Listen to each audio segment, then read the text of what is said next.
All right, good day. So I always feel that Sukkot is kind of like that third wheel that gets mostly ignored because it comes on the heels of the high holidays, Rosh Hashanah, Yom Kippur. So we're now in the month of Elul, the Jewish month of Elul. Everybody's preparing for Rosh Hashanah, preparing for Yom Kippur. And then Yom Kippur ends, and you have about 4 days to get ready for Sukkos. And those 4 days are usually spent in the physical preparations for Sukkos, any spare moment that you have, and either traveling or building or acquiring your lulav and esrog. But when do we actually learn about Sukkos? A little bit on Sukkos maybe, but we don't give it the attention it deserves. There's so much to talk about Sukkos. There are many different commandments associated with Sukkos, so many different traditions. So I thought, let's give it a few weeks. We'll give it 3 weeks, 3 classes, and hopefully we'll be able to come away with some new perspectives and new ideas about Sukkos. I did send out a source sheet by email. If you have it, great. If you don't, it's fine also. You can just listen and learn that way. So it's the main chapter that deals with the holiday of Sukkos in the Torah. Sukkos is mentioned a few times, but the main place where it goes into a little bit more detail is at the end of Parshas Emor in Sefer Vayikra in the book of Leviticus, chapter 23. And I want to take a look at some of those verses just to get us started on and ask a few questions as a way of getting into this topic. So this comes really on the heels of descriptions of all the holidays. Sukkos is really the last of the biblical holiday cycle, right? It starts the year for holiday purposes, and then the other purposes starts in Nisan with Pesach, with Passover. Then we have Shavuos, and then we have, on the biblical level, we have Rosh Hashanah, Yom Kippur, and then finally Sukkos. And it's really the culmination, the end of everything. And that's how it appears in the Torah on Parshas Emor. So these verses that I'm about to read really come on the heels of the description of the other holidays that precede Sukkos. So it says over there, and Hashem spoke to Moshe, and in verse 34 it says, speak to the children of Israel on the 15th, b'chamishaser yom lachodesh hashvi'i hazeh. On the 15th day of this 7th month, Chag HaSukkot Shivas Yamim LaHashem will be the festival of Sukkot for 7 days. And then in verse 35 and 36, it tells us that we are not supposed to do melacha, not supposed to work on the holiday, and that there are special offerings that are brought on the holiday of Sukkot.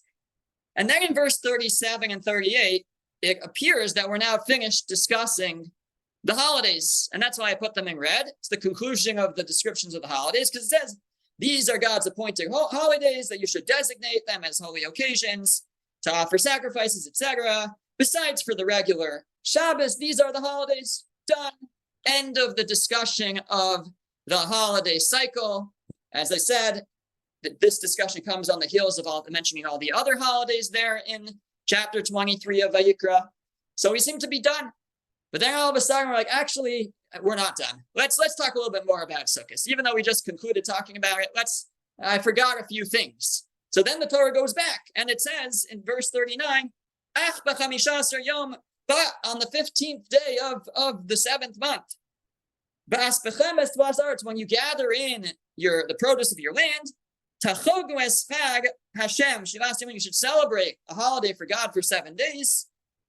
The first day is a special day, the last day. Then in verse 40, it gives us the command of taking the 4 species, which we're not focusing on in today's class. We'll definitely have to try to work out an approach to understanding what to me is maybe one of the most enigmatic mitzvos, the 4 species. But that'll be for another class.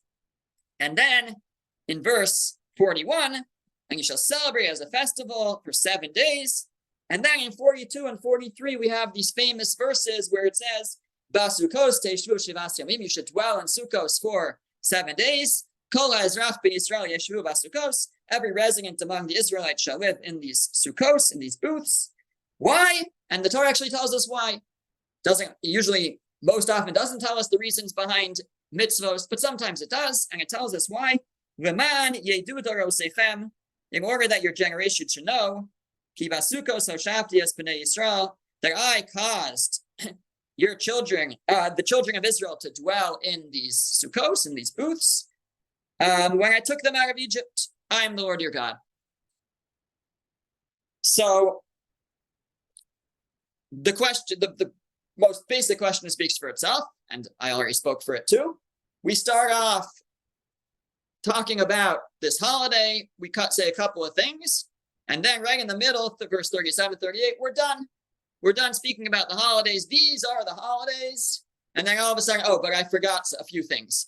But the holiday of Sukkot has a few more laws. Why does the Torah break it up in this fashion? That's our first question. Why does it break it up? It's almost as if there's two holidays going on over here. Second question. And if you're following the source sheet, I underline some of these things to point them out. So in verse 34, Pasuk Lamed Daled, it says that speak to the children of Israel on the 15th Lachodesh Hashvi'i Hazeh, of this 7th month. Okay, of this 7th month. Now contrast that with our second round. We come back for a second round to discuss the holiday again. In verse 39, Lamed Tes, it says, but on the 15th Lachodesh Hashvi'i, of the 7th month. It doesn't say this 7th month, it just says of the 7th month. So why the change? Beginning it's this 7th month, and then it's just stam, the 7th month.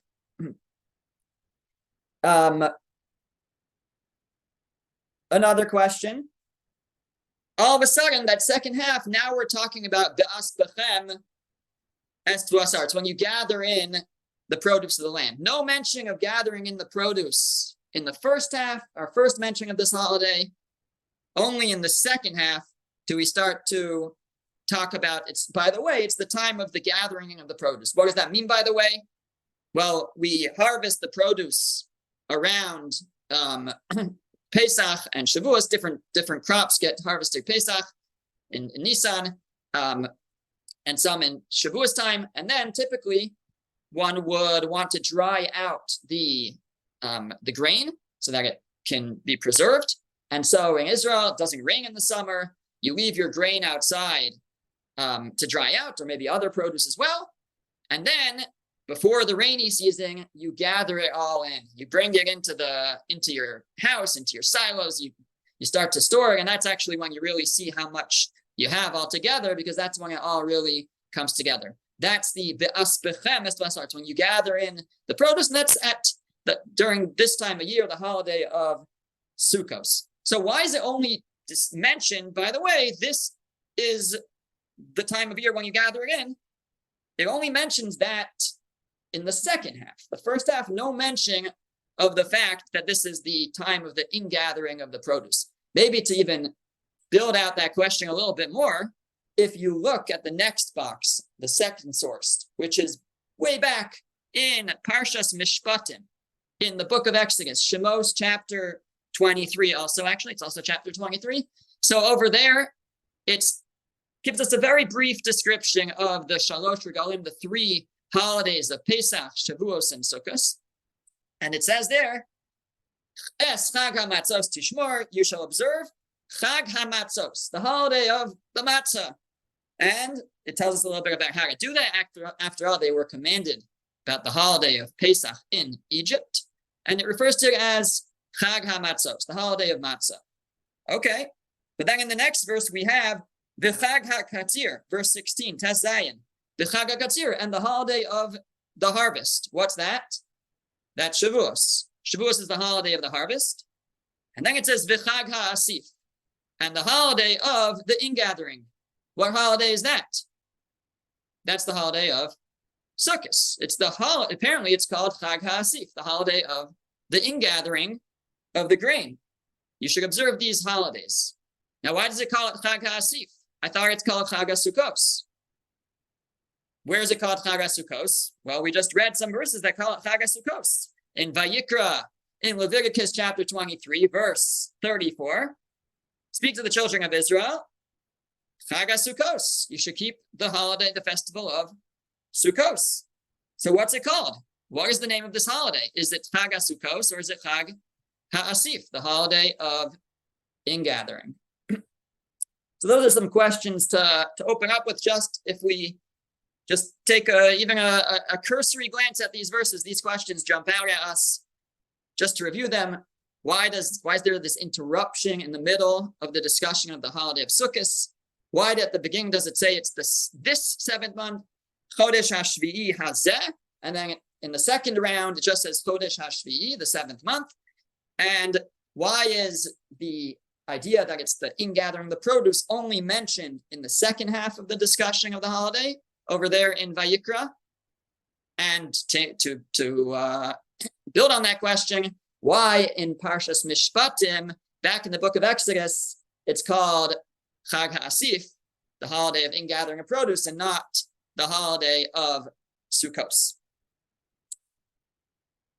Okay, now at the very end of this series of verses, we have this commandment to dwell in a sukkah, verses 42, 43. You should dwell in Sukkos for 7 days. And it says why? Verse 43, so that your future generation should know that I caused the children of Israel to dwell in Sukkos, in booths. So you might wonder, well, what's the big deal, right? So, okay, so we built huts and dwelling in huts in the desert. Like, is that a reason is that something that needs to be commemorated? We have to build our own huts to remember that when we left Egypt, we also dwelled in huts. Doesn't seem like something that's so significant that needs to be remembered. Do we commemorate what we ate for breakfast? Like, why is it important that we dwelled in huts?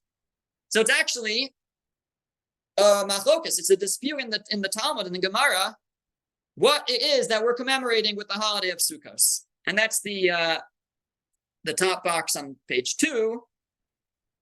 It quotes a Baraisa, a teaching of the earlier Tanaic sages, Ki basukos hoshavti es b'nei Yisrael. This verse, I caused the Jewish people to dwell in Sukkos.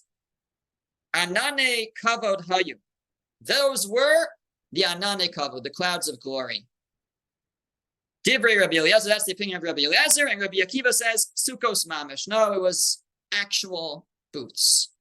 So before we talk about Rabbi Akiva, but Rabbi Eliezer says that you're right. It doesn't make sense to commemorate that we built some huts or tents in the desert. What's so significant about that?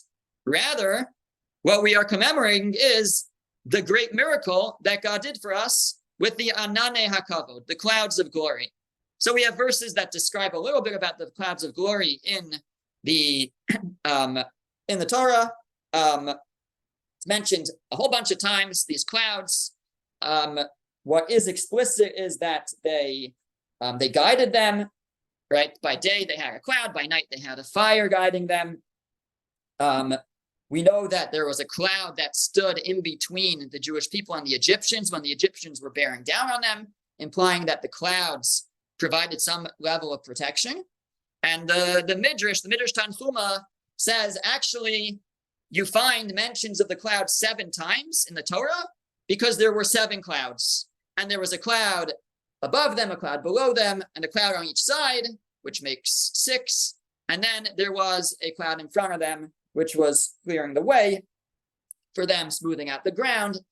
This great miracle that the Midrash associates with the clouds. So says Rabbi Eliezer, when we say that when we go out to our Sukkos and we are to remember, the Torah tells us why we're doing it. Leman yedu dorasechem, so that your future generation should know that I caused you to dwell in Sukkos. What does it mean?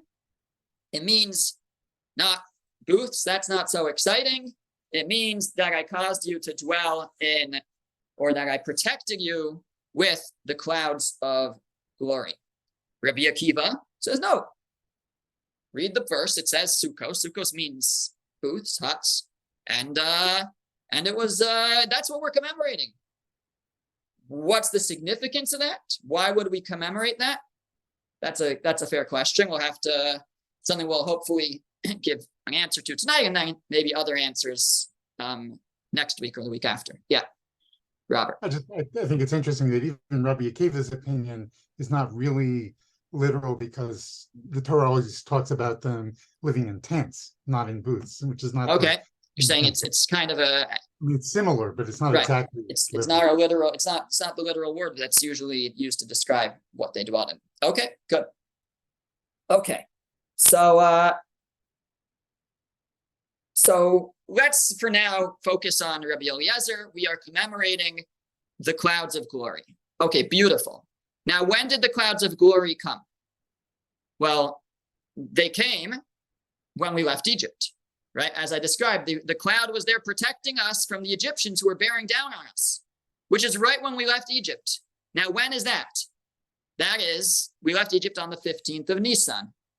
So if we are trying to commemorate the Ananei HaKavod, the clouds of glory, then shouldn't we be celebrating Sukkos at Pesach time? That's when the miracle started. We should eat matzah in the Sukkah, and we should have one holiday, if that's what we're trying to commemorate. Why are we commemorating that now in the month of Tishrei, in September and October? So this is a famous question, I shouldn't say first, but famously raised by the Tur, Rabbi Yaakov Baal HaTurim. And the Tur's answer is very simple. The Tur says that the reason why we celebrate it now is because if we celebrated at Pesach time, if we went and dwelt in Sukkos Pesach time in Nisan and in April, then it wouldn't be very obvious that we were doing something of significance. Lots of people go and sit outside and build nice huts and things at the beginning of the summer. That's the time for it. But to go out in the as winter is coming on, so that's out of the ordinary. That stands out. That marks something. So that shows that we're doing this in order to remember something, to commemorate something. If we were doing it in the month of Nisan, that wouldn't indicate that we're doing it to remember something. Everybody's doing it. Everybody's going out at the beginning of the in the spring and the summer. It's now this time of year that it's no longer so normal to be doing that. Now, of course, I say this on a September day that's a record heat of over 100 degrees. But the truth is that some point out that the Torah doesn't say that it's not normal to sit outside this time of year. What the Torah actually says is that it's not normal to go and build yourself a vestibule, a hut, a booth that you would use for shade this time of year. It's the end. It might still be normal to sit outside, but it's not normal to go and start sitting outside, to put something up, to erect something in order to protect you from the shade. You would do that at the beginning of the season. You missed most of the season. So by doing it this time of year, that shows that we're doing it for the purpose of the mitzvah. That will remind us think about this. Is to remind you of something. What does it remind us of? It's to remind us of the clouds of glory. Yeah, Allie. So I've always had a question. That works in our time zone, but again, Australia, it's the opposite. So right. I've always wondered about that. Right. So it's really just following Israel. That's really what it's all based on. So, even it rains here in the summer. It doesn't rain in Israel in the winter. So the beginning of the rainy season is right around Sukkot time, hopefully after Sukkot. There's actually a Mishnah that says that if it rains on Sukkot, it's like God is like splashing the water back in your face. You bring something to him and he splashes it. It's like a servant brings a cup of water to his master and he splashes it back in his face. It's considered a bad omen or sign if it rains in Israel on Sukkot. But if it rains here on Sukkot, it rains all the time here in the summer. Over there, it doesn't rain at all. You leave your couch outside in the summer, because it's not gonna get wet. It's not going to rain. So we're basing it off of Israel. Now, there's there's great significance potentially to the words and really the what it is that we're trying to commemorate here. There's significance in halacha and Jewish law as well, because the Torah here tells us what we're trying to remember. It says you should sing in Sukkah so that your future generation should know. So some understand that you actually have to be thinking about this in order to fulfill the mitzvah of Sukkah. You have to be thinking about what the Torah says to be thinking about, which is you should know that that God caused you to dwell in Sukkos. The only question is, well, what does he mean? What does the verse mean by that? What am I supposed to be thinking about? Am I supposed to be thinking about booths, that God caused us to dwell in booths? Am I supposed to be thinking about that God protected us in the clouds of glory? Or actually, a third possibility is it says that God protected you with these booths when you left Egypt. Maybe I'm supposed to really be focusing on the when you left Egypt part, and it's just another one of these commandments that is meant to trigger us to remember the Exodus from Egypt. So the bottom line in the halacha and Jewish law is that we don't consider it essential. If one didn't have this in mind, they could still fulfill the mitzvah. The commandment is to dwell in the sukkah, but it's recommended to have in mind. And what is it that we recommend having in mind is really, you could have all three in mind, but at the end of the day, we recommend to have in mind the clouds of glory. I'm supposed to be remembering the clouds of glory and to remember the Exodus, to remember Yetzias Mitzrayim. That's what's recommended. Okay, but that's the Torah's answer to why we celebrate Sukkos this time of year, why we have it in the winter. If we're commemorating the clouds of glory, which came at the time of the Exodus, which was Nisan, why are we celebrating it now? He says, because we want it to be clear when we put up our hut, when we put up our sukkah, that we're doing it to commemorate something. Okay, but we're going to see other answers to that question. Before we start to put everything together, one more question. The Talmud, the Gemara in Tainus. This is the next source on page 2, second to last source. The Gemara says, Rabbi Yossi, Rabbi Yehuda Omer, Rabbi Yossi, the son of Rabbi Yehuda says, Shlosha parnasim tovim amdu Yisrael. There were three, here they translate, sustainers rose up amongst the Jewish people. Eluhain, and these are them, Moshe, the Aaron, and Miriam. We had three great leaders in our time in the desert: Moshe, Moses, Aaron, and their sister Miriam. And says the Gemara, V'shalosh matanos tavos nitno al yadam. And they were given, the Jewish people were given three great gifts in the merit of these three great leaders. Ve'elohin, and these are them, Be'er, Ve'anan, Uman. The well, the cloud, and the manna.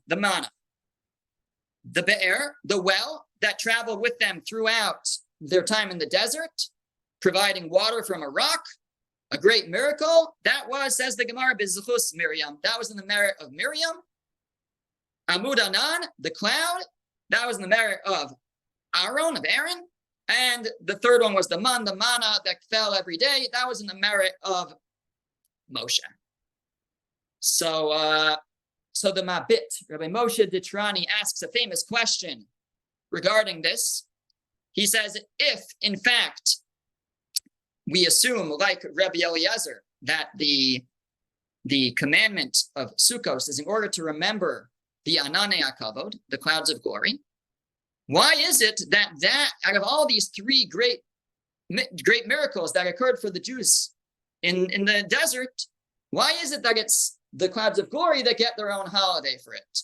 Right? We don't have a holiday celebrating or reminding us of the miracle of the Be'er Miriam, the well of Miriam. We don't have a holiday celebrating that God provided the man. I mean, besides for every Monday, of course, we celebrate that. But other than Monday, we don't recognize that God provided man in the desert. So why is it that of the three miracles, it's the clouds of glory that deserve a special holiday to remember them? So the Mabit, Rabbi Moshe Ditrani, answers. He was a 16th century sage in Tzfat, the same time as the Arizal, and around the same time, and Rabbi Yosef Karo. There were a lot of great rabbis living in Tzfat at that time. The Mabit says, perhaps the reason is as follows. the, water, the well, that was essential. You can't survive without water. Food, the manna, same thing. You can't survive without food. The clouds, we would have been okay without them. We might have been cold. We might have been very hot. We might have had to rely more on our own engineering, our own tents and things that we built. We won't have that outside cocoon and cushion from the clouds of glory, but we would have been able to survive. The clouds of glory were a clear and outright statement of God's love for us. It was not necessary for God to give us those clouds. He did it just because he loved us, and that's what we want to commemorate. The other things, of course, we appreciate that God allowed us to survive, but those, you kind of have to do that if you want us to survive. That's what we need. But he didn't have to provide us with the Anane Akavod, the clouds of glory. He provided that to us purely out of love, and that's why we celebrate that love, that which God did for us. That's why we have a holiday for the Anane Akavod, for the clouds of glory. That is the Mabit's answer to that question. But we are going to give a different answer. So let's bring it all together before we now really offer our approach. We have a number of questions on the verses. I'm not going to go through them all right now, but about extra words in the verses, the way that they're arranged. Then we ask the question, why are we celebrating Sukkos this time of year, if in fact we got the clouds of glory in the month of Nisan? And now we're adding a third question, which is, why does this miracle get a holiday, while the miracle of the well of Miriam and the miracle of the manna, of the man, do not get their own holidays? So let's go back to where we started. We started by looking at the verses in Parshas Emor, and we asked, why does it divide it up into two parts? Right in the middle of the set of verses, it seems to conclude the discussion of the holiday of Sukkos. Then all of a sudden it decides, actually, we're not finished yet, and it comes back to continue discussing the holiday of Sukkos. And another question we asked at the same time was, why at the beginning in that first half does it say that it is HaChodesh HaShvi Hazeh, this 7th month? And then after that it says just HaChodesh HaShvi, the 7th month. It doesn't say this 7th month. So much of what I'm going to share now comes from the work of Rav David Cohen, who is the Rosh Yeshiva, the head of the Yeshiva of the Chevron Yeshiva, which is in Jerusalem. But he has the Sefer, he has a work on Sukkos called Ziman Simchaseinu, the time of our joy. And he has a number of essays that we're tying together here. So he quotes an answer from Rav Moshe Sofer, the Chassam Sofer. The Chassam Sofer says that what's going on in these verses, what we really see here, is that there are two aspects, two parts of the holiday of Sukkos. He says, if you think about it, we said that Sukkos is the conclusion of the holiday cycle. Well, which holiday cycle does it conclude? See, on the one hand, Sukkos is the conclusion of the Shalosh Regalim, the three pilgrimages, the three holiday festivals of Pesach, Shavuos, and Sukkos. On the other hand, it's also the conclusion of the high holiday season, of the Yamim Norayim, Rosh Hashanah, Yom Kippur, and Sukkos. So says the Chassam Sofer that the two sections here are bringing out those two different aspects of the holiday of Sukkos.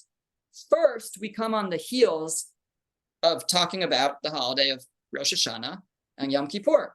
And then we start to talk about Sukkot. So there we say, on the 15th day of this 7th month, this one that we've been discussing, this month of Tishrei, where we just finished talking about Rosh Hashanah, we just finished talking about Yom Kippur, this 7th month is going to be a festival of Sukkos. And we call it there Chag HaSukkos, the festival of Sukkos.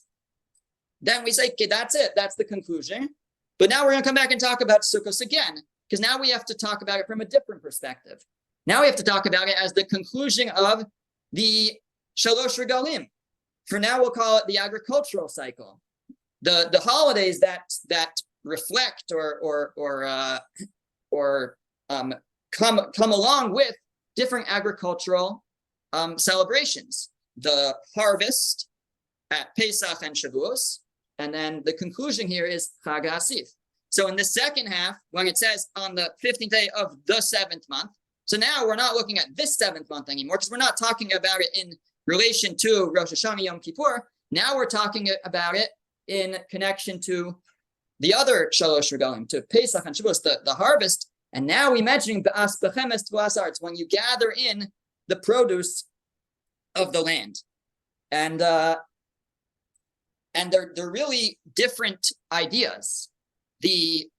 When we connect Sukkos to the high holidays, so it's somehow going to be an indication of the acceptance of our teshuvah, the acceptance of our repentance. We have Rosh Hashanah, we have Yom Kippur, and Sukkos, we'll discuss more why and how, but is going to mark the acceptance of our teshuvah. That's when we connect it to the high holiday cycle, the month of Tishrei, this 7th month. When we talk about Sukkos in contrast or in relation to the agricultural cycle, so there it's the message is nothing to do with repentance and the acceptance of repentance. Then the message is going to relate somehow to the fact that it is Chag HaAsif, that it is the holiday that's connected to the ingathering of the produce. So how does that work? So let's start there. Let's talk about that, how Sukkos it's the Chag HaAsif, it's the holiday of the ingathering, and God says, go and dwell in a sukkah. So, like we said, there's two opinions in the Gemara. Some say it's the Ananei HaKavod, the clouds of glory that we're commemorating, and Rabbi Akiva says it's Sukkos Mamish. It's actual huts that we're commemorating. Why would we commemorate that we dwelled in booths? Doesn't seem very exciting or very significant. So the Rashbam, one of the grandsons of Rashi, explains in his commentary to the Torah that the simple reading is we're talking about Sukkos. Why would we be commanded to go dwell in huts when we have just gathered in our produce? So he explains that it's in order to remind us where we came from. We just gathered in a beautiful crop. We're feeling really good about our farming skills, right? And very confident in ourselves. So God says, but don't forget where you came from. Don't forget that not too long ago, you were a wandering people in the desert. You didn't even have homes. You didn't have these beautiful farmhouses and these large fields. You were just dwelling in little huts in the desert for 40 years. You had no land, you had no inheritance. And if you remember that, so then you'll be able to express appreciation to God for giving you all that you have now, right? And he quotes the verses in Parshas Ekev that talk about when you come to the land and you'll have a big harvest. You could forget God. You'll say, "I did all this." No. Remember that the verse says that everything that you have comes from God, and so that's why we leave our houses. We just brought in all our produce. We have so much going for us, and God says, "No, don't sell. You're so happy, you're celebrating that, but I need to remind you where it comes from. Go out and dwell in the sukkah." And he says, that's why Sukkos is this time of year. Going back to our question, why is Sukkos this time of year? Well, if we go with the answer, we go with the understanding of Sukkos Mamish, that we're commemorating actual huts. But we're not celebrating a miracle of huts. We're really just reminding ourselves when we're celebrating our crop, our bounty that we have and just brought in. So God says, but remember where it all comes from. Remember that you were once just wanderers in the desert. You had nothing. All the land and everything that you have comes from me. Which is, of course, an important reminder for all of us. When we go out to the sukkah and we kind of go back, we go down to like the barest of walls, and we're living outdoors. So it's a time to appreciate all that we have, all the comforts, and so that's the idea of remembering Sukkos mamash. But if you think about it, if we're remembering actual Sukkos, actual huts, so, well, is that a holiday of huts? Is that a holiday of Sukkos? Like the holiday is the agricultural celebration. The Sukkah is really to keep our egos, in place, right? So you wouldn't call it a Chag HaSukkos necessarily. You wouldn't call it a holiday of Sukkos if that's what we're here for. So it makes sense really to call it Chag HaAsif, the holiday of the ingathering. That's what we're celebrating on that level. So we might say that really, one opinion says we're commemorating actual huts. One opinion says we're commemorating the clouds of glory. And maybe, in truth, we're commemorating both. Maybe, if we're looking at it from the agricultural cycle, the Chag HaAsif, we're celebrating the bounty, and the Sukkah is there to remind us of the huts that we dwelled in, to remind us where we came from. That's one cycle. Then there's the other cycle. This is the conclusion of the high holidays. This is supposed to somehow show us that and we're supposed to celebrate that we've been forgiven. What does the Sukkah have to do with that? So as I mentioned, we have this question, why do we celebrate Sukkos this time of year? And there's a really fascinating thing, which is that it wasn't until, it seems, a couple hundred years ago, that a whole new perspective was revealed to us about the holiday of Sukkot. And that comes from the Vilna Gaon, the Gaon of Vilna, Rabbi Eliyahu of Vilna. And Rabbi Eliyahu of Vilna reveals to us a fascinating thing, which is, he says that we know that if we follow the calendar, Yom Kippur is a very significant day. Yom Kippur is the Day of Atonement. Why? Because Yom Kippur is the day that God forgave us for the golden calf. That's the day that Moshe returned with a second set of luchos, of tablets. That was a day of forgiveness, and forever from then on, it was a day of forgiveness. But the Vilna Gaon says, you have to follow what happened after that. He says the very next day, they announced that they're going to build the Mishkan, the tabernacle, and everybody should bring donations. So the next day, the day after Yom Kippur, they made this announcement, we're now going to get ready. Moshe gathered the people, Moshe gathered the people. He made this announcement, everybody should start bringing donations to the Mishkan. They brought the donations for 2 days, quotes verses to back this up. That's 3 days. The fourth day, they said no more donations. And the fifth day, they began building the Mishkan. And what is 5 days after Yom Kippur? Sukkos. But not only that, he says that when we sinned with the golden calf, the Ananei HaKavod left us. The clouds of glory departed from us. When we started to build the Mishkan, the clouds of glory came back. So it's not just, according to him, it's not just that we're celebrating the miracle of the clouds of glory. We're really not celebrating the miracle of the clouds of glory, because it's not about the cloud when they came the first time. When we left Egypt, there were clouds of glory, but that's not what Sukkot is here to mark. Sukkot is here to mark when the clouds of glory came back, because it's not about the clouds of glory. It's about that was really the completion of God's forgiveness for us. There was forgiveness on Yom Kippur, but it wasn't quite back the way it was until we started to build the Mishkan. Then the Ananei HaKavod came back. That's the day that we celebrate Sukkot. That's why we're remembering the Ananei HaKavod. But that also answers our question why we're not celebrating the other miracles, the well and the man, right? Because we're not celebrating this miracle either. It's not a commemoration of the miracle. Thank you, God, for the miracle of the clouds of glory, according to this approach. It's a commemoration of the forgiveness that is associated with those clouds of glory, that marked that we were back to where we were, for the most part, at that time. And so And so we celebrate it on that day as a remembrance of that forgiveness, and that fits in with the other cycle. That's nothing to do with the agricultural cycle.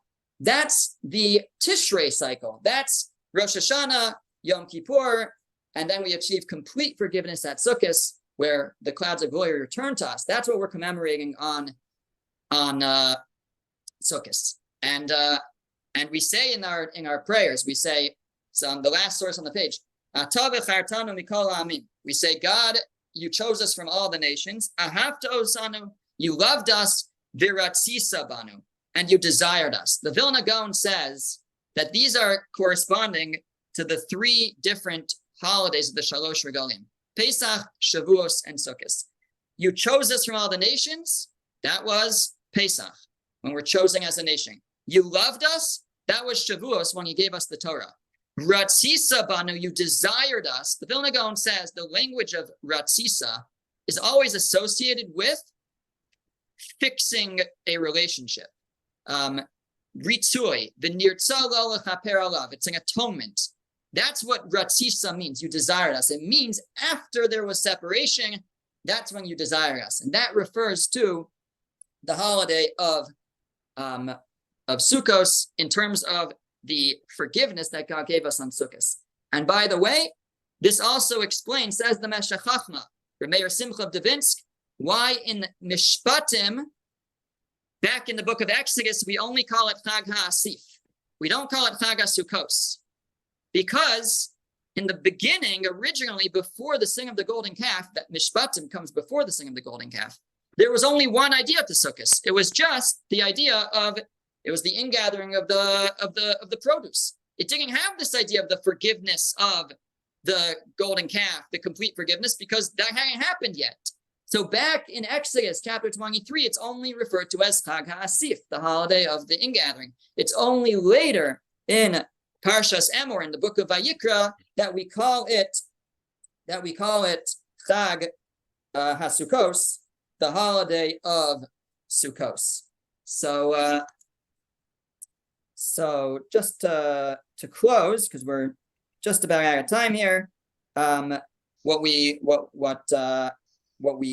are suggesting, really, Rav David Cohen, with all these different commentaries, putting them all together, is that if we go back to the verses of Parshas Emor, we have two different holidays of Sukkot happening simultaneously. We have the first holiday, which is mentioned there. It's the 15th day of this 7th month. The 15th day of this 7th month means the month of Tishrei, associating it with Rosh Hashanah and Yom Kippur. There it's Chag HaSukkos. There it's the holiday of Sukkos. And it's commemorating and marking the forgiveness, the complete forgiveness that we achieve in the during the high holidays. And then the second half goes on to talk about the other aspect of it, the aspechem stvalas arts, when you gather in the produce. That's the other aspect of the holiday. It's the end of the harvest season. You're now gathering the produce in. Then you might get a little bit overexcited about your accomplishments. We're reminded, go out to the sukkah and dwell there. So when at the end it says, for a 7-day period, you shall dwell in booths, you should dwell in Sukkos, it's really speaking about both aspects. It could be speaking both about commemorating the clouds of glory and the forgiveness that came with that, and associated with that, the message of forgiveness that's associated with that, as well as serving as a reminder that of where we came from. We came from wanderers in the desert. Everything that we have comes from God. And at the time of that we're gathering in our produce, and we have all this grain in front of us, and we're so excited by our accomplishments, that serves as a reminder that all that we have comes from Hashem. Okay, we'll stop there and continue with more ideas next time.